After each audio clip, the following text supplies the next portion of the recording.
संख्या मन्त्रालयको कोभिड-19 सम्बन्धी नियमित प्रेस ब्रिफिङमा स्वागत छ। म प्राध्यापक डाक्टर जागेश्वर गौतम। हामी हरेक दिन जस्तै आज पनि नेपालमा कोभिड-19 को राष्ट्रिय अद्यावधिक विवरणका साथ उपस्थित भएका छौँ।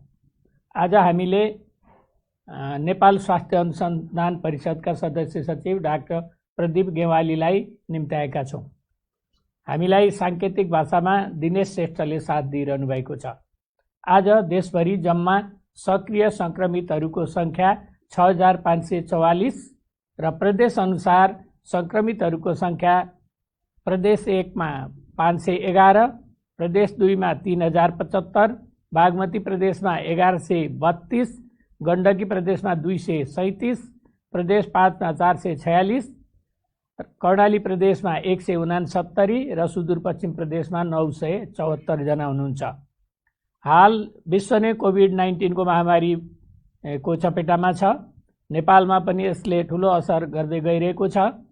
आजको तथ्याङ्क हेर्दा विश्वमा 1,98,17,574 जना व्यक्तिहरू कोभिड-19 बाट संक्रमित हुनुभएको छ भने 7,29,748 जना व्यक्तिको मृत्यु भइसकेको छ र ठिक हुनेको संख्या 1,27,29,896 रहेको छ।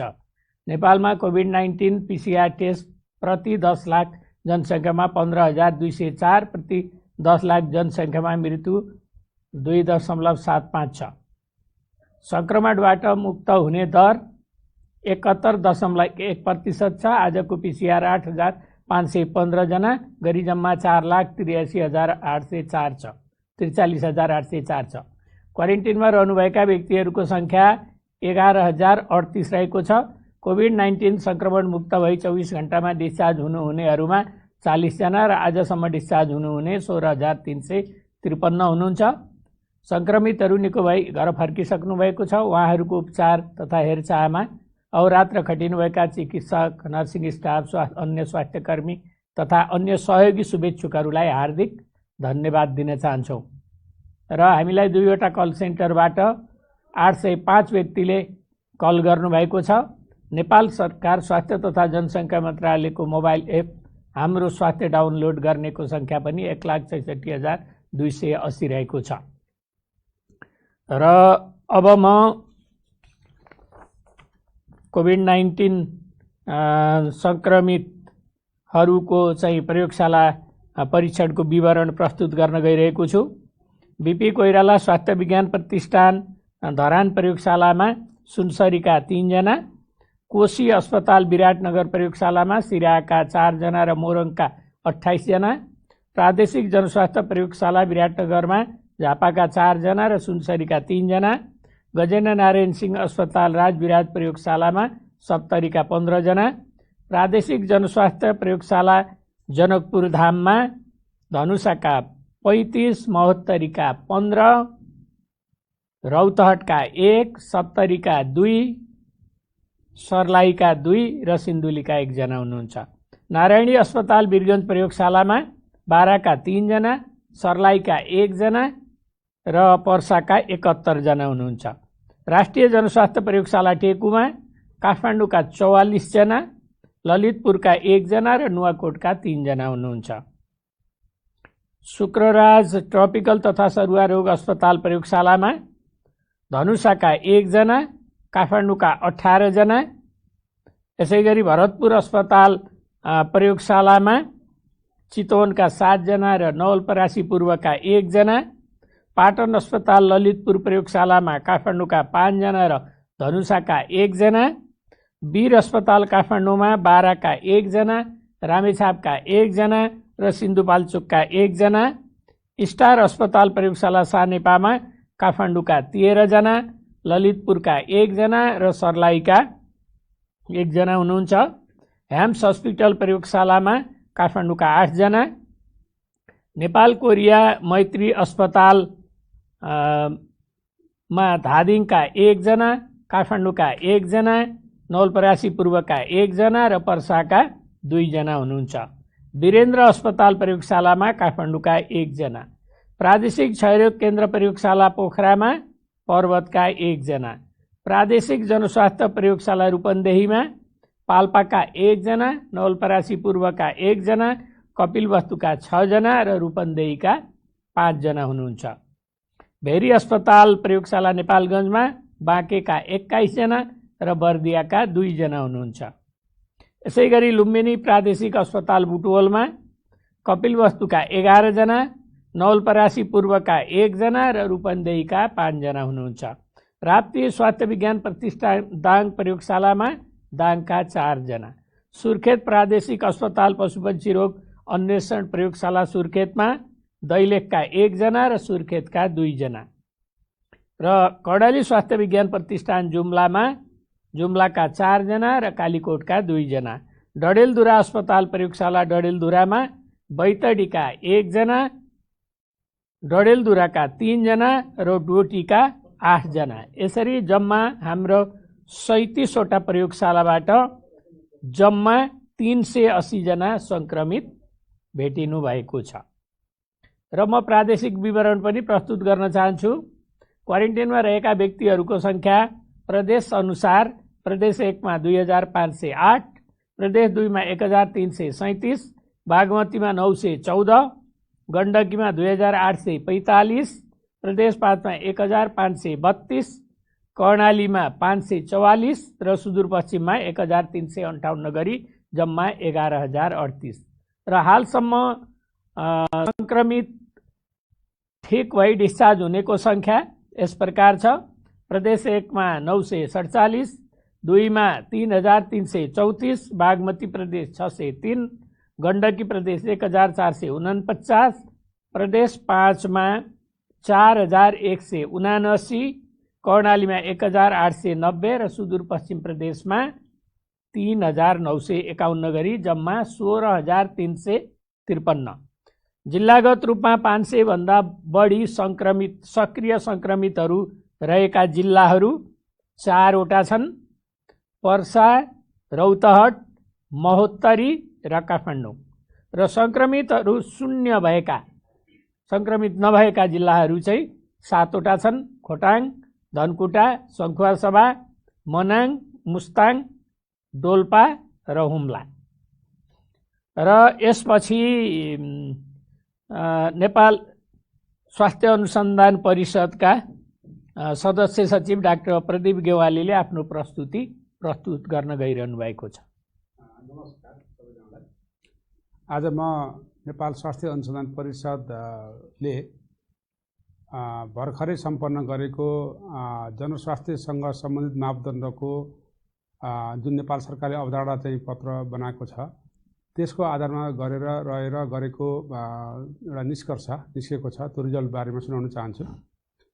र यो रिसर्चको एउटा टाइटल थियो जनस्वास्थ्य मापदण्ड SMS, सोशल डिस्टेन्सिङ, सामाजिक दूरी, मास्कको उचित प्रयोग र सेनिटाइजर को पब्लिक कम्प्लायन्सको सम्बन्धमा गरिएको सर्वेको प्रतिवेदन। नेपाल सरकार स्वास्थ्य जनसङ्ख्या मन्त्रालयको मन्त्री स्तरको निर्णयबाट कार्यान्वयन गर्नु भनी 2070 4/7 गते पत्राचार भए अनुरूप जनस्वास्थ्यका मापदण्ड SMS, सामाजिक दूरी, मास्कको प्रयोग र सेनिटाइजर र साबुनको प्रयोग सम्बन्धी अनुसन्धान गरी रिपोर्ट तयार गरिएको छ। यस सर्वेक्षणमा अवलोकन विधि अपनाई सर्वेक्षण गरिएको थियो। उक्त सर्वेक्षण व्यक्तिगत तह र संस्थागत तहमा गरी 2 तहमा गरिएको थियो। यस सर्वेक्षण गर्नको लागि स्वास्थ्य जनसङ्ख्या मन्त्रालय स्वास्थ्य आपतकालीन कार्य सञ्चालन केन्द्र HUSC बाट मिति 2070 साल 4 महिना 7 गते पत्र प्राप्त भई सो कार्य गर्न अनुसन्धान टोली नेपाल स्वास्थ्य अनुसन्धान परिषदले 2070 4/8 मा गठन गरी मिति 2070 4/9 गते नै अनुसन्धान प्रक्रिया सुरु गरिएको थियो। परिषदको इथिकल रिभ्यू बोर्ड, जुन चाहिँ इथिकल रिभ्यू बोर्डले कुनै पनि रिसर्चको इथिक्स सम्बन्धी कामहरू गर्छ, हेर्छ, मा प्रपोजल पेश गरी 2070 4/19 गते मा स्वीकृति प्राप्त गरी 2070 4/21 मा तथ्याङ्क सङ्कलन गर्न आवश्यक दक्ष जनशक्ति खटाइएको थियो। र उक्त रिसर्च 2 दिनसम्म हामीले गरेका थियौँ। सो सम्बन्धमा प्राप्त भएको तथ्याङ्कलाई विश्लेषण गरी सोको अन्तिम प्रतिवेदन स्वास्थ्य जनसङ्ख्या मन्त्रालयमा मिति 2017 4/25 गते पेश गरिएको थियो। उक्त अध्ययन प्रतिवेदन तयार गर्ने सिलसिलामा नेपाल स्वास्थ्य अनुसन्धान परिषदबाट 6 जनाको विज्ञ समूह गठन गरिएको थियो र तथ्याङ्क सङ्कलनका लागि 39 जना दक्ष जनशक्तिहरूलाई 2 दिनसम्म तालिम दिई परिचालन गरिएको थियो। यस सर्वेक्षण काठमाडौँ उपत्यकाभित्र पर्ने 23वटा सार्वजनिक स्थलहरूमा गरिएको थियो। सार्वजनिक स्थलहरू जस्तै तरकारी बजार, सपिङ मल, सरकारी र निजी अस्पतालहरू, बैंक, मालपोत कार्यालय, मठ मन्दिर, सार्वजनिक यातायात र होटलहरूमा अवलोकन चेकलिस्टहरूबाट तथ्याङ्क सङ्कलन गरिएको थियो। यो चाहिँ अब्जर्भेसन स्टडी हो। हामीले अवलोकन प्रक्रिया अपनाएका थियौँ। व्यक्तिगत तहमा व्यक्तिहरूले मास्क लगाएको नलगाएको, मास्कको विभिन्न प्रकारहरूमध्ये कस्तो खालको मास्क लगाएको र मास्क लगाउने तरिकाको बारेमा अवलोकन गरिएको थियो। व्यक्तिगत तहमा जम्मा 4502 जनामा अवलोकन गर्दा मास्क लगाउनेको 72.1% रहेको थियो भने नलगाउनेको सङ्ख्या 27.1% रहेको थियो। मास्क लगाउने मध्येमा पनि कपडाको मास्क लगाउनेको सङ्ख्या 15.8% थियो। त्यसै गरी सार्वजनिक स्थलहरूमा जम्मा 2703 जना मध्ये सही तरिकाले मास्क लगाउनेको सङ्ख्या 72.66% थियो भने नाकमुनि वा चिउँडोमा मास्क लगाउने, घाँटीमा मास्क झुन्ड्याउने, मास्क हातमा झुन्ड्याउने, मास्कको कडा भागलाई नाकको आकारमा नथिचेर लगाउनेको सङ्ख्या 27.34% रहेको थियो। त्यस्तै गरी संस्थागत तहहरू जस्तै तरकारी बजार, मल, बैंक, मालपोत कार्यालय, मठ मन्दिर र होटलहरूमा अवलोकन गर्दा कम स्थलमा मात्र सार्वजनिक दूरीको भनेको 2 मिटर भन्दा कमको लागि मार्किङ कायम गरेको थियो र मास्क मार्किङ गरे तापनि 31.25% स्थलमा मात्र सामाजिक दूरीको नियम पालना गरिएको थियो। त्यसै गरी साबुन पानी र सेनिटाइजरको व्यवस्था भने लगभग 60% स्थलहरूमा मात्रै उपलब्ध थियो। निजी र सरकारी अस्पतालहरूमा अवलोकन गर्दा सामाजिक दूरीको लागि ओपिडी, फार्मेसी, टिकट काउन्टर अगाडि मार्किङ कायम गरिएको थियो तर कुनै पनि अस्पतालको चमेनागिरीमा भने सार्वजनिक दूरीको 2 मिटर मार्किङ कायम गरिएको थिएन र 20% अस्पतालमा मात्र सामाजिक दूरीको नियम पालना भएको पाइएको थियो। 30वटा सार्वजनिक यातायातमा अवलोकन गर्दा 50% भन्दा कम यातायातमा मात्र एउटा सिटमा 1 जना मात्र बस्ने व्यवस्था मिलाएको थियो र 1 सिट छोडेर अर्को सिटमा मात्र यात्रु बस्ने नियम पालना भएको थियो र सेनिटाइजरको व्यवस्था गरिएको थियो। अन्त्यमा नेपाल सरकारले जारी गरेको कोभिड-19 विरुद्ध जनस्वास्थ्यका मापदण्ड SMS, सामाजिक दूरी, मास्कको प्रयोग र सेनिटाइजरको प्रयोग र साबुन पानीले हात धुने व्यवस्था सम्बन्धी मापदण्डको प्रयोग जनमानसमा प्रभावकारी ढङ्गबाट पालना भएको पाइएन। सोही मापदण्डको प्रभावकारी पालनाको लागि सार्वजनिक स्थलहरूमा नियमित अनुगमन गर्न अति आवश्यक छ। जिम्मेवार निकायहरूले सोही मापदण्डलाई कडाइका साथ लागू गर्नुपर्दछ भन्ने निष्कर्ष साथ म बिदा हुन्छु। धन्यवाद। धन्यवाद डाक्टर प्रदीप गेवालीलाई। बहुत उपयोगी अध्ययनको फाइन्डिङका साथ उपस्थित हुनुभयो, प्रश्न पारिदिनु भयो। म स्वास्थ्य तथा जनसङ्ख्या मन्त्रालयको तर्फबाट धन्यवाद दिन चाहन्छु। र आजको अनुरोध जानकारी छ, यो कुरा चाहिँ प्रस्तुत गर्न गइरहेको छु। नेपाल सरकार स्वास्थ्य तथा जनसङ्ख्या मन्त्रालयका प्रतिनिधि र अनसनरत सत्याग्रही युवा इनफ बीच आज मिति 2077 साल श्रावण 25 गते 13 बुँदे सहमति गरी कोभिड-19 को परीक्षण, निदान तथा उपचार व्यवस्थापनका सन्दर्भमा समयानुकूल सुधार परिमार्जन गर्दै सबै वर्गहरू एकजुट हुँदै काम गर्ने वातावरण बनाउन सहमति भएको छ। औषधि व्यवस्था विभाग र राष्ट्रिय स्वास्थ्य अनुसन्धान परिषदले कोभिड-19 उपचारका लागि परीक्षणका क्रममा केही सफलता पाएका रेमडेसिभिर तथा जस्ता औषधि परीक्षणका रूपमा नेपालमा परीक्षण प्रयोग गरी उपचारलाई सहजीकरण गर्ने गरी प्रक्रियाहरू अगाडि बढाइएका छन्। केही सञ्चार माध्यमहरूले अस्पतालमा उपचाररत बिरामीहरूको व्यक्तिगत विवरण सार्वजनिक भएको गुनासोहरू आएको हुँदा यसले गर्दा बिरामीहरूको व्यक्तिगत जीवन, परिवार तथा समाजलाई पर्न जाने गम्भीर असर तथा गोपनीयताको हकको सीमा ख्याल गरिदिनु हुनका लागि सम्बद्ध पक्षलाई अनुरोध गर्दछु। केही प्राइभेट प्रयोगशालाहरूले घरमा गई स्वाब सङ्कलन गरी रियल टाइम PCR गरेको भन्ने सूचना प्राप्त भएकोले आजैका दिनदेखि त्यस्तो नगर्नु हुन चाहिँ जानकारी गराइन्छ र हामी आज धेरै महत्त्वपूर्ण फाइन्डिङका साथ यहाँ उपस्थित भएका छौँ र जनस्वास्थ्यका मापदण्डमा मास्क प्रयोग गर्नेको सङ्ख्या जम्मा 72% मात्र भेटिएको छ र यसले चाहिँ अझै पनि 28% मान्छेले मास्क प्रयोग गरिरहेका छैनन् भन्ने रिपोर्ट प्राप्त भयो र जसले मास्क प्रयोग गर्नुभएको थियो त्यसलाई 100 मान्दा 72%ले मात्र ठिकसँग प्रयोग गरेको भन्ने बुझियो। र म फेरि पनि भन्न चाहन्छु, कोभिड-19 को कुनै पनि उपचार छैन, यसको भ्याक्सिन पनि पत्ता लागेको छैन र अहिले गर्ने हामीले गरेका उपचारहरू भनेका सपोर्ट मात्रै हुन्, लक्षण अनुसारको उपचार मात्रै हो। यसको कुनै पनि उपचार पत्ता लागेको छैन।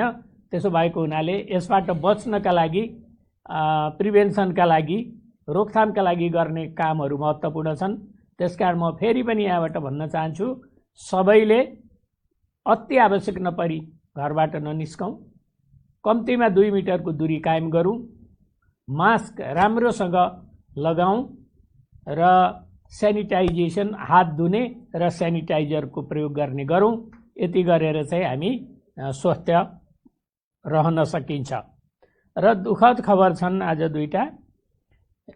कास्की जिल्ला पोखरा महानगरपालिका वडा नम्बर 19 बस्ने 62 वर्षीय एक पुरुषको मिति 2077 साल साउन 24 गते राति 11:35 बजे उपचारको क्रममा पोखरा स्वास्थ्य विज्ञान प्रतिष्ठान कास्कीमा दुःखद निधन भएको छ। उहाँ मधुमेहका रोगी हुनुहुन्थ्यो। अर्को पर्सा जिल्ला वीरगञ्ज महानगरपालिका वडा नम्बर 2 बस्ने 20 वर्षीय एक महिलाको मिति 2077 साउन 24 गते बिहान 31 बजे दुःखद निधन भएको छ।